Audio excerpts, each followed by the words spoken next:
ethics that can be, kind of emphasize in terms of bringing AI in inclusive education. We'll talk about again those in with different models as well in my talk.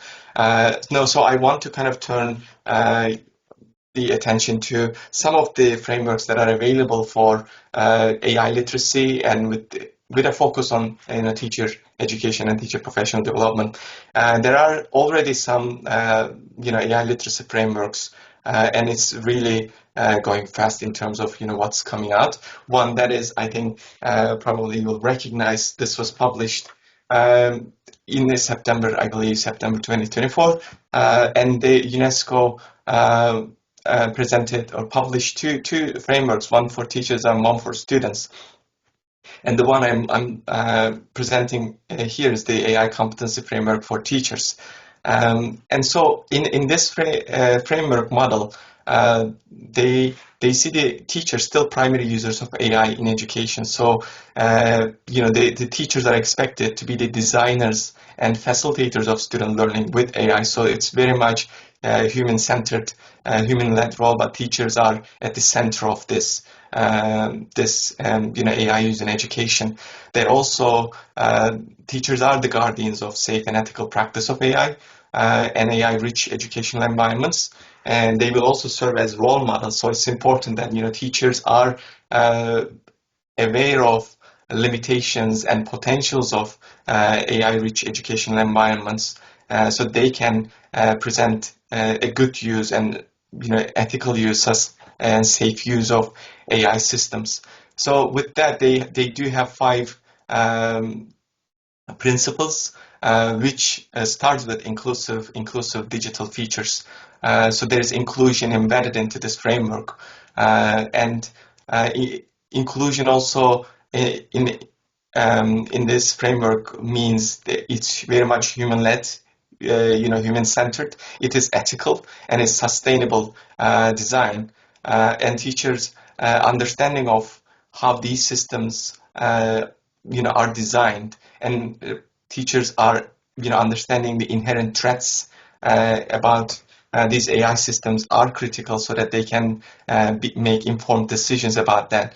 They also are in a position where we need to ensure human and social values prevail with these systems, and I see also this framework in the 5 principles is inclusive in the way of it's approaching to teachers, because it very much promotes the applicability for all teachers. So it's not excluding any teachers, any discipline, any levels of teachers, and that comes with some lifelong professional learning for teachers. So we need to assume these teachers' responsibilities for teaching with AI and teaching AI. Really, teachers need to be supported to develop their capacities, and that can be done in either initial teacher education programs or continuous professional learning. Little more detail about this framework is that there's this kind of the model they present. The framework comes with 5 aspects to it, and there is progression levels to each aspect. As I already talked about, like human-centeredness, that is kind of the foundational to this framework, and ethics is, I think, very rightly is in the picture. But I want to talk a little more about the AI pedagogy, because that's where I see that effective use of AI and safe use of AI can be realized with the correct pedagogy.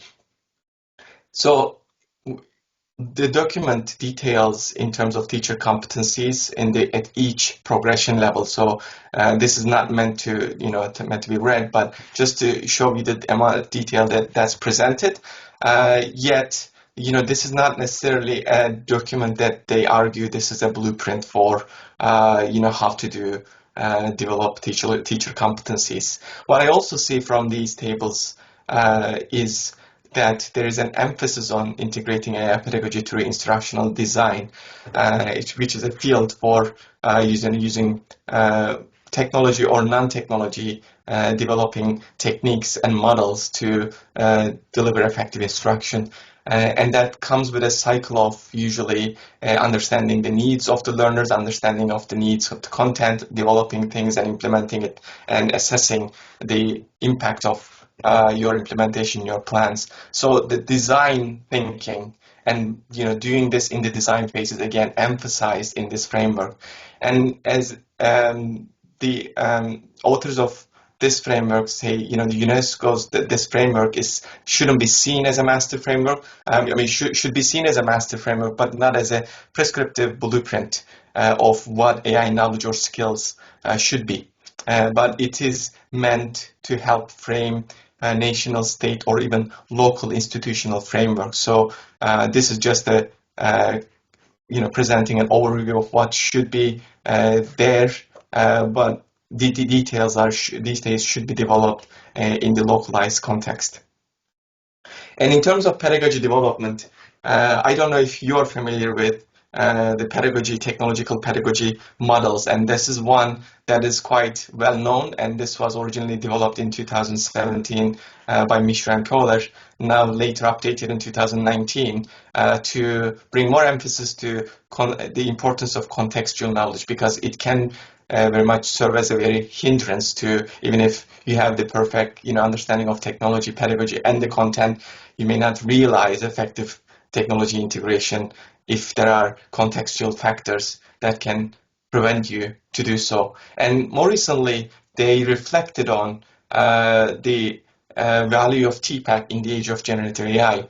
And the key points from their article to me is the teachers are still playing a central role in educational context, so they are very much at the center of it.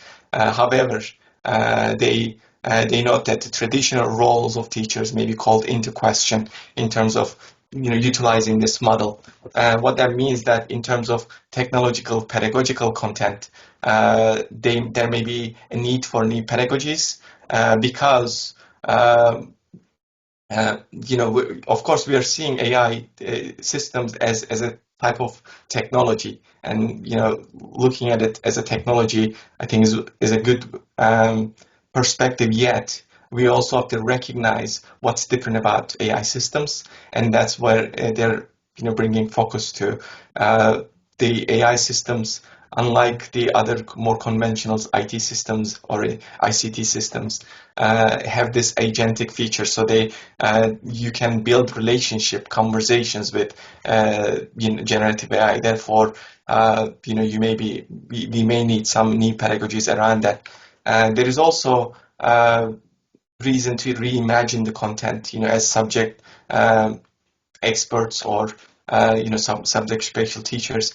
We will have to rethink about what is important for students to know and what's important to teach. And now, in the age of AI, or in the future, what is going to be needed, and how much of that content can be, should be delivered through teacher, or what can be done with existing AI systems, and they are just going to be developed and maybe more specialized in educational context further. And they also point to the philosophical shift in perspective, because, as I said, the conventional or traditional ICT is different than Gen AI. Gen AI comes with some unique features, one being generative,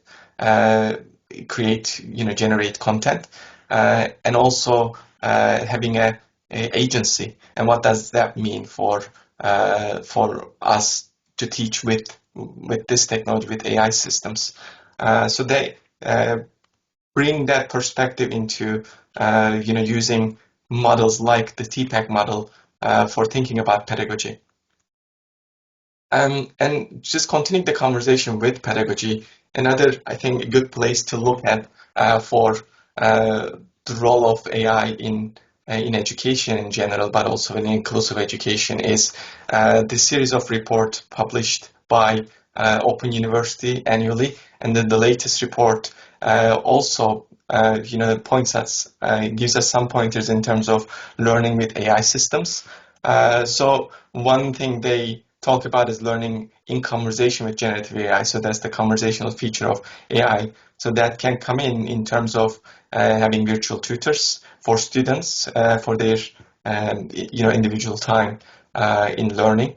But also it can help teachers to create educational resources. Of course, it comes with some caveats because, as we know, that content creation is very probabilistic in AI systems. So the content itself may not be accurate, and also the way the suggestions of what the system generates may need adjustment. And to help with that, they suggested, if these AI systems can be provided with some pedagogical principles, for example, inclusivity, and so that can help in terms of refining the systems to give you more useful recommendations or useful resources. Another way they see that AI can come in our education is talking AI ethics with young people.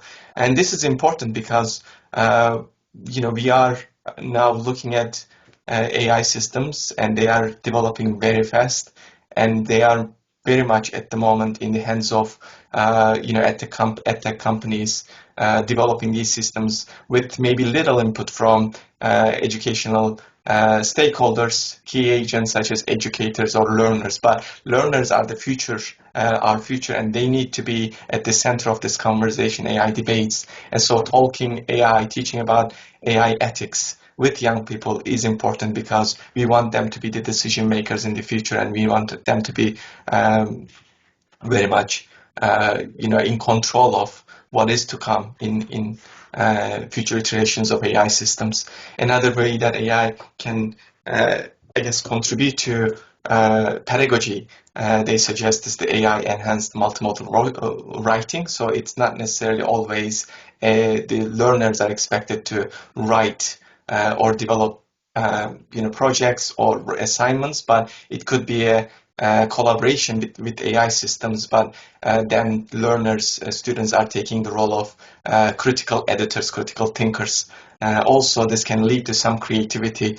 And just seen a recent example from my local school, from my kids' school, that the learners in fifth grade were given an assignment on describing a scene, writing a scene, but then they fed those scenes into a generative AI image creator to see if that AI system can generate what they envisioned in their writing.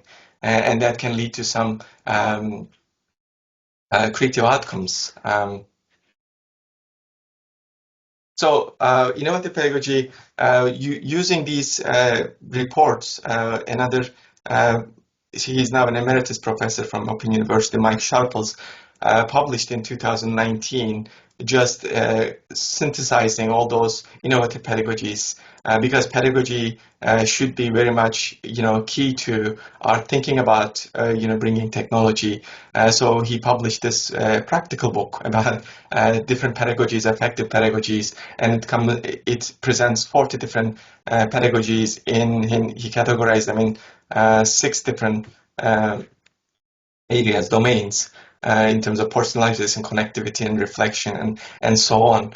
And even further, quite more recently in 2023, as he also talks about Gen AI in different places, he published this and suggested some roles, given the conversational feature of AI and agency that AI brings into our educational domain, some roles for Gen AI in terms of how it can help with cooperative and social learning. For example, it can take the role of Socratic opponent to help students prepare for debates, discussions, and it can also be a co-designer by assisting throughout the design process, where students are asking the systems about ideas because of its feature of generating good ideas, arguments. It can